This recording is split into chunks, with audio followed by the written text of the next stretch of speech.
இன்றைக்கி நம்ம பால்கோவா ரெசிபி பார்க்கலாம். அதுக்கு 1/2 லிட்டர் பால், 1 கப் சர்க்கரை, 1 கப் தேங்காய், 1 ஸ்பூன் பால் பவுட்ரு, ஏலக்காய், முந்திரி, பாதாம் டிசைனுக்காக எடுத்து வச்சுருக்கேன்.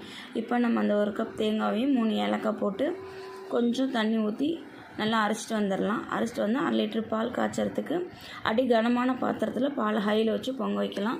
பால் நல்லா பொங்கி வந்ததுக்கப்புறமா அரைச்ச தேங்காய் விழுதையும் போட்டு கொஞ்சம் 2 கிண்டிட்டு அதுக்கப்புறம் பால் பவுடர் 1 ஸ்பூன் போட்டு நல்லா கட்டி இல்லாமல் கலக்கிட்டு அது வந்ததுக்கப்புறம் சர்க்கரையும் போட்டு நல்லா கலக்கிடணும்.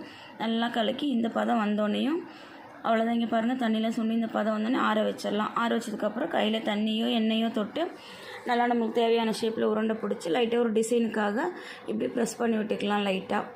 இப்போ மேலே டிசைன் கொடுக்கறதுக்காக நான் பாதாமும் முந்திரியும் சின்னதாக பீஸ் பண்ணி வச்சுருக்கேன்.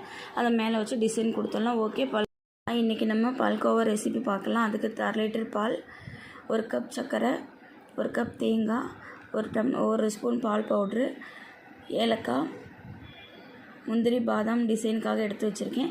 இப்போ நம்ம அந்த 1 கப் தேங்காயையும் 3 ஏலக்காய் போட்டு கொஞ்சம் தண்ணி ஊற்றி நல்லா அரைச்சிட்டு வந்துடலாம். அரைச்சிட்டு வந்து 1/2 லிட்டர் பால் காய்ச்சறதுக்கு அடி கனமான பாத்திரத்தில் பால் ஹையில் வச்சு பொங்க வைக்கலாம். பால் நல்லா பொங்கி வந்ததுக்கப்புறமா அரைச்ச தேங்காய் விழுதையும் போட்டு கொஞ்சம் 2 கிண்டிட்டு அதுக்கப்புறம் பால் பவுடர் 1 ஸ்பூன் போட்டு நல்லா கட்டி இல்லாமல் கலக்கிட்டு அது வந்ததுக்கப்புறம் சர்க்கரையும் போட்டு நல்லா கலக்கிடணும்.